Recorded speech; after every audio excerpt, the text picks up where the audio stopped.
So in this video, I'm just going to give you a quick tour of the Onefile e-portfolio system. This is what we use at Education Wise Academy, and it's something you'll be using day in, day out when managing a cohort of learners. What I'm going to do in this video is show you the key principles of the system and show you the key areas that you need to be aware of.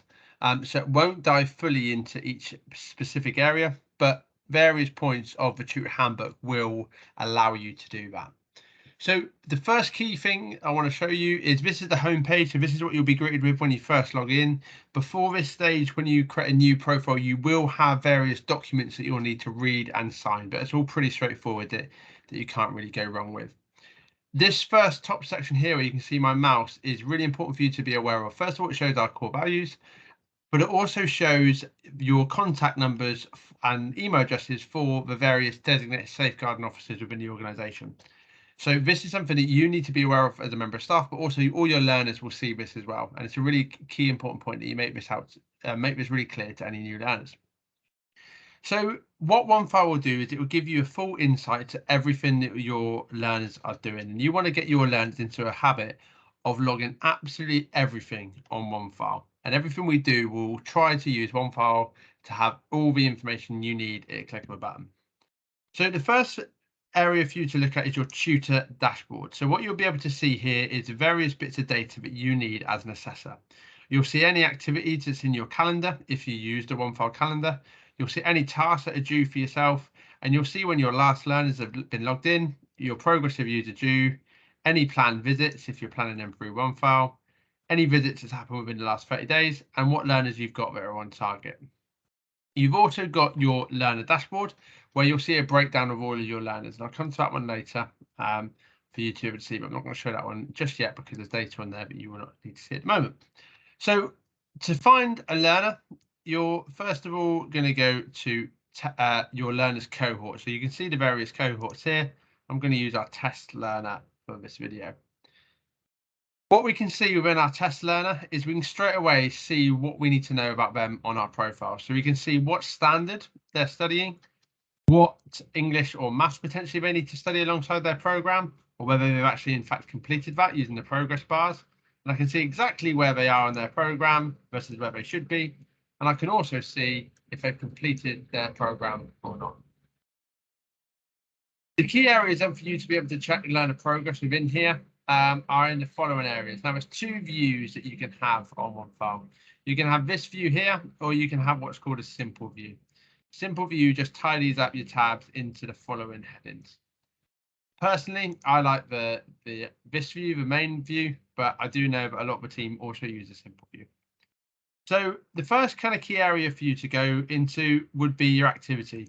Just going to check on your learner, have they actually logged into Onefile this week? And what you'll be able to see is a timestamp with a description of the task and with who and what has happened on there. So you can see here that actually myself here has been into this portfolio, and you'll be able to scroll down and see exactly when the learner has done something. So for example, I can see here test learner has logged out on the following day.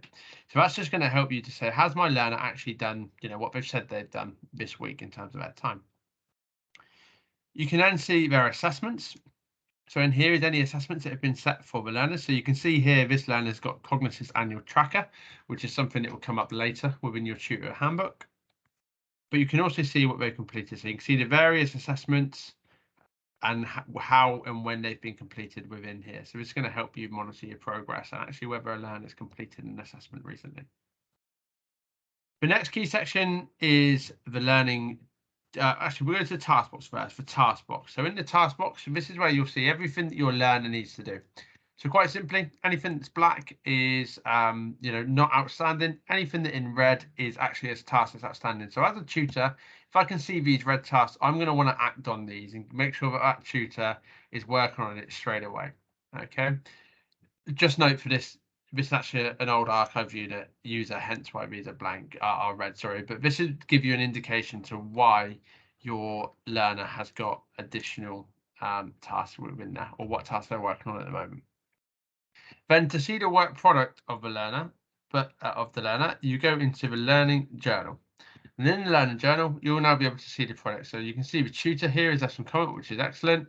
But you can actually now start to see the learner's work. So you'll have the task here, which is associated to a teaching and learning plan, which is something I'll quickly whiz through in a moment. And you can actually see the learner has put the reflection in here. They've logged their off the job time on the following date, and they've actually uploaded some notes or some work evidence within here. So it should be a common theme. As you go throughout the unit, you'll see a quick review and then the actual work product attached. Now, as a tutor, this is where you're going to want to flick through, on a weekly basis, and just make sure the learners are completing those tasks for a suitable reason. And between every 2 to 4 weeks, you'll pop some formal feedback within the learning journal using the screen you can see here. So to log a learning journal, it's really quite simple. You'll just pop a task title in here. So for example, that might be learning journal, it might be feedback. You'll select a category. With this, you'll just pick the category that's closest. So actually, this might be a bit of one-to-one coaching with the individual. Obviously, that's taking place on today's date at whatever today's time is. So we'll call it 1:30. And then, how long this is just taking you to choose. So it might be 10 minutes. This is something that doesn't actually log to the offer job. So you don't select offer job. However, when working with a learner, you always get them to log that offer job, providing it obviously meets the descriptions for offer job. In here now, I would type my reflection or my comments to the learner. So they might be whatever is needed, and they'd be typed into this box. I can also upload any files, should I have any files that I want to share with the learner. And I can even go as far as linking this to some KSBs if it's actually a conversation that we've had, or potentially actually linked to a previous task. So actually, I might be giving feedback for Unit 6, Task 4, and I'm going to link that activity and give a comment and hit create for that to then post within the learning journal. That's one way you can give your learners feedback. The most summative way you'll be given feedback is through the assessment. So you'll see that again appear throughout the Onefile journey. But that's the key areas within a profile. The next 2 areas that you'll want to monitor quickly are the timesheets. This is basically your learners offer job log. So you'll be able to scroll through here and see exactly what type of categories the learner's working on, how long they're spending on each activity, and then how long their total offer job has been logged currently.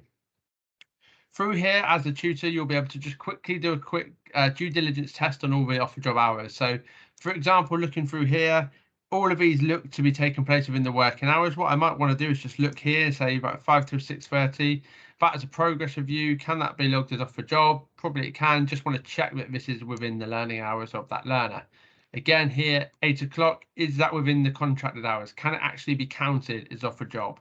If I feel that it's not off the job because it's actually outside of this learner's working hours, now this learner may well in fact work at 8 o'clock, so I won't need to do this. But if I knew that that wasn't off the job, I can untick that and that would remove it from this learner's off the job report. Okay, and what that does, that helps with compliance with our off the job login for ESFA reasons. So you want to keep an eye on the timesheet as you go throughout, and but simply you can use the filter options here to get this as frequent as possible to help you with that filtering. But that's a way you can keep an eye on the offer job.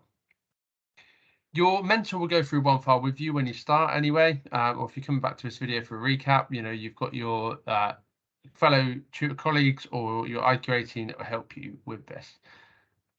The last place that we'll look at within this video is the progress review. So again, like I said, this is actually an archive user. So it's telling me that that review is overdue, which is really helpful if the learner is on program because I can get that booked in.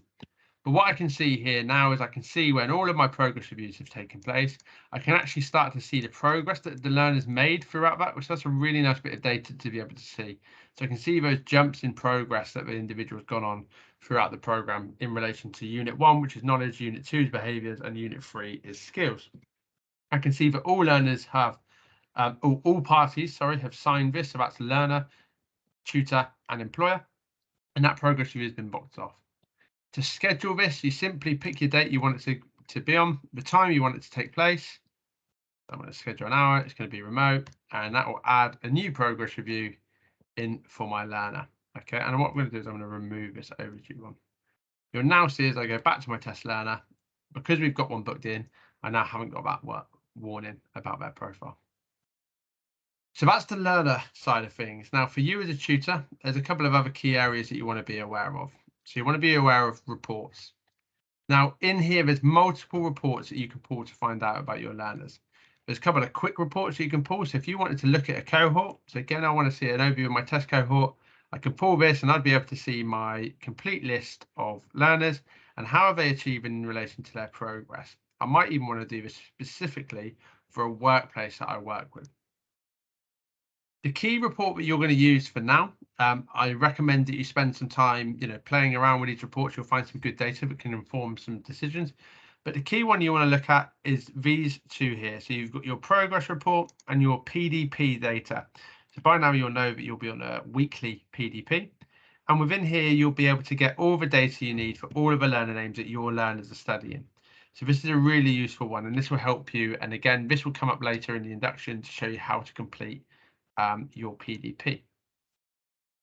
Going back to reports, the progress report also pulls similar data to that one we've just seen. So this is one that will come up again within your training as you work through the units. So reports are an important one, and I recommend you have a play with that. Resources. So in resources, this is where you're going to find basically all the documents you need to see. Now, at the start of the video, I mentioned how you'd need to sign some key policies. You can see these key policies on this page here.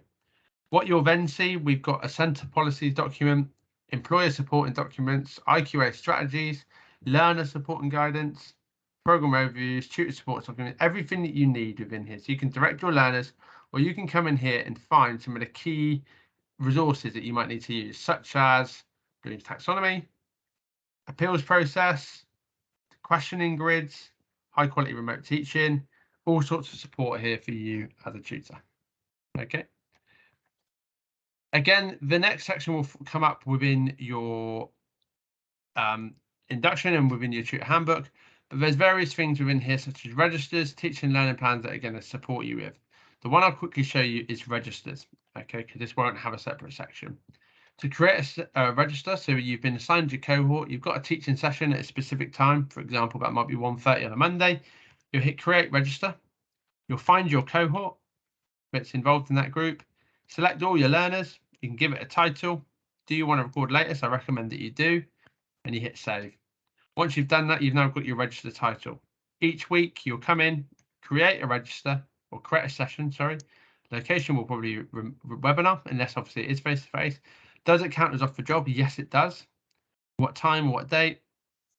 You'll save your list of learners, and now you'll be able to log whether someone's attended, whether they were absent, or in fact, did they attend, and were they 5-10 minutes late. You'll tick sign that, and once you hit save, that will log your register, and that will save that to Onefile and save any off the job hours into that learners folder. It's a really helpful way. Again, you'll see in Onefile you've got your messages. So you may have messages from your learners, from centre staff in here, or even employers. And you also have your task box here, which will show you any tasks that you need to complete, such as marking, surveys, or progress reviews that need to be completed. That will all appear within your task box. So that's a very brief look at the home page on Onefile and how to navigate it. Like I say, throughout the tutor induction module, this will be dived into in a lot more depth for each specific section. But hopefully that's just helped you in getting an understanding of Onefile so far.